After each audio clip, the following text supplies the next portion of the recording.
Imagine a time long before the famous philosophers of Athens, a time of mighty warriors, grand palaces, and epic tales.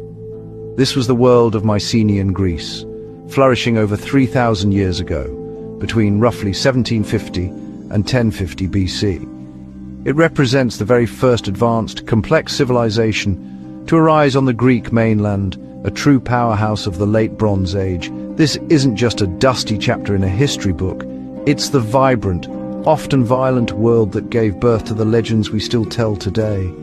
The stories of the Trojan War, of Agamemnon and Achilles, all have their roots buried deep in the soil of this heroic age. It was a period defined by ambition, artistry, and a thirst for power that echoed across the ancient Mediterranean.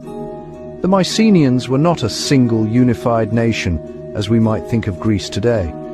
Instead, their world was a patchwork of powerful kingdoms, each centered around a magnificent, fortified palace.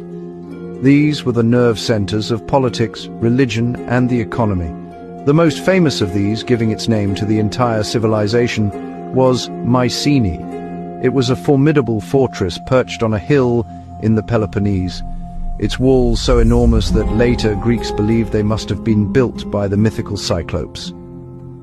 Other major centers of power included the great palace at Pylos, the coastal stronghold of Tiryns, the legendary city of Thebes, and even a small early settlement on the Acropolis in Athens, long before its classical glory. These palace states were the epicenters of a sophisticated society. They were ruled by a king, known as the who held absolute authority over his domain. He was not just a political leader, but also a chief priest and the supreme commander of the army, a figure of immense power and prestige. This hierarchical structure was the bedrock of Mycenaean life, organizing everything from agriculture and trade to warfare and religious ceremony. The discovery of their world in the 19th century, particularly through the sensational excavations by Heinrich Schliemann at Mycenae, opened a window onto this lost civilization, revealing a culture far richer and more complex than anyone had previously imagined.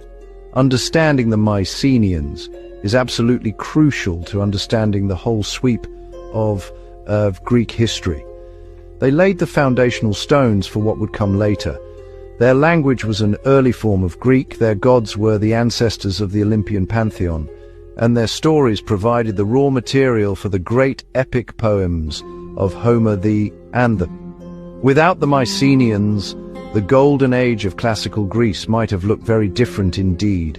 They are the essential first act in the long and dramatic play of ancient Greek history, a story of towering ambition and ultimately of spectacular collapse that left an indelible mark on the world. The Mycenaean palace was far more than just a royal residence. It was the beating heart of the entire kingdom. These were sprawling, complex structures, meticulously organized and heavily fortified. At the center of each palace lay a great rectangular hall with a large central hearth supported by 4 columns. This was the throne room, the audience chamber, and the ceremonial center where the would have received guests, held feasts, and conducted the business of the state. Around this central hub was a labyrinth of storerooms, workshops, archives, and living quarters, all protected by massive cyclopean walls that were a testament to Mycenaean engineering and their constant need for defense. Life within these kingdoms was strictly controlled and organized from the top down. The palace bureaucracy was incredibly detailed, keeping meticulous records of every aspect of the economy. Scribes, using a script we now call Linear B, recorded vast inventories on small clay tablets. They noted down everything: how much grain was stored in the granaries, how many flocks of sheep were grazing in the hills, how much bronze was allocated to the smiths to make swords and helmets, and how much perfumed oil was being prepared for export. This level of control allowed thee to manage resources, levy taxes in the form of goods, and equip his formidable army for campaigns both near and far. These kingdoms were fiercely competitive and often at war with one another. The landscape of Greece is naturally divided by mountains and sea, which encouraged the development of independent rival states. The Mycenaeans were a martial society, and their art is filled with images of warfare warriors in boar's tusk helmets, clashing in chariots and brandishing long spears and figure-of-eight shields. This constant state of readiness and conflict drove much of their innovation in metalwork and engineering. Their power was projected not just through their armies, but also through extensive trade networks that stretched across the Mediterranean, bringing back precious materials like gold, ivory, and tin. The wealth of these kingdoms was truly astonishing, a fact immortalized by Homer's description of Mycenae as rich in gold. The treasures uncovered from the shaft graves at Mycenae confirm this picture of immense riches. Archaeologists found exquisite golden death masks, including the famous Mask of Agamemnon, alongside bronze daggers inlaid with intricate scenes of lion hunts and jewelry crafted from gold, amber, and lapis lazuli. This wealth was concentrated in the hands of the elite warrior class, who were buried with their weapons and finest possessions, ensuring their status and power would accompany them into the afterlife, a dazzling display of their dominance in life.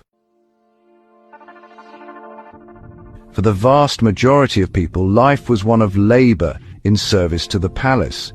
Most were farmers, shepherds, and artisans, their lives dictated by the seasons and the demands of the central administration. They cultivated wheat, barley, olives, and grapes, the timeless staples of the Mediterranean diet that sustained the entire population. Shepherds tended flocks of sheep, which were vital not just for meat and milk, but primarily for their wool. The textile industry was a cornerstone of the Mycenaean economy, with thousands of women employed in spinning yarn and weaving cloth, a huge and highly organized operation managed directly by the palace scribes who tracked their production quotas. Beyond the fields and pastures, skilled craftspeople worked in palace-controlled workshops. Potters produced vast quantities of ceramics, from simple, functional storage jars to beautifully decorated vessels used for drinking and feasting. Their pottery, with its distinctive stirrup jars used for exporting olive oil, has been found as far away as Egypt, the Levant, and Italy, acting as a clear marker of their extensive trade routes. Meanwhile, metalworkers, the true masters of the age, forged the tools of both peace and war. They crafted bronze plowshares, sickles, and knives, as well as the swords, spears, and elaborate armor that equipped the Mycenaean warrior elite for their many conflicts. Art and architecture were expressions of power and piety. The Mycenaeans built impressive tholos tombs, magnificent beehive-shaped structures built into hillsides for their most important rulers. The so-called Treasury of Atreus at Mycenae is the most spectacular example, with a core-belled dome that was the largest in the world for over 1,000 years. Their frescoes, which decorated the palace walls, depicted grand processions, religious ceremonies, and scenes from nature. These artworks, though influenced by the neighboring Minoan civilization on Crete, had a distinct character, more rigid, martial, and formal, reflecting the hierarchical and warlike nature of Mycenaean society itself. Writing was a tool of administration, not of literature. The Mycenaean script, Linear B, was deciphered in 1952 by the brilliant Michael Ventris, who proved it was an early form of the Greek language. This was a monumental breakthrough, pushing back the history of written Greek by several centuries. However, the clay tablets on which it was written are not filled with poetry or philosophy. Instead, they are administrative lists, records of goods, personnel, and offerings to the gods. While they lack the romance of epic tales, these tablets provide an unparalleled, authentic glimpse into the day-to-day running of a Bronze Age palace, detailing a world of bureaucrats and storekeepers, not just heroes and kings. Around 1200 BC, the sophisticated world of the Mycenaeans began to fall apart. It was not a single sudden event, but a period of rapid and violent decline. One by one, the great palace centers were destroyed and abandoned. Mycenae, Tiryns, and Pylos all went up in flames. The carefully organized bureaucracy vanished, the complex trade networks disintegrated, and the art of writing was completely lost. This widespread catastrophe, known as the Late Bronze Age collapse, was not unique to Greece. It affected great civilizations across the eastern Mediterranean, from the Hittite Empire in Anatolia to the city-states of the Levant. The exact cause remains one of archaeology's greatest mysteries. Scholars have proposed many theories to explain this dramatic collapse. Some point to external invaders, perhaps the mysterious sea peoples mentioned in Egyptian records, who wreaked havoc across the region. Others suggest widespread internal conflict, with peasant uprisings or endless wars between the Mycenaean states finally tearing the system apart. Climate change, leading to drought and famine, could have played a significant role undermining the agricultural base that the palaces depended upon. It was likely not one single factor, but a perfect storm of pressures, earthquakes, crop failures, and invasions that brought this once mighty civilization to its knees, plunging Greece into a period of decline. What followed the collapse was a period often called the Greek Dark Age, which lasted for several hundred years. The population shrank dramatically, settlements became smaller and poorer, and the grand architectural and artistic skills of the Mycenaeans were forgotten. Without the palace scribes, writing disappeared from Greece entirely. Life became simpler, more isolated, and far less organized. Yet it was not a complete cultural blackout.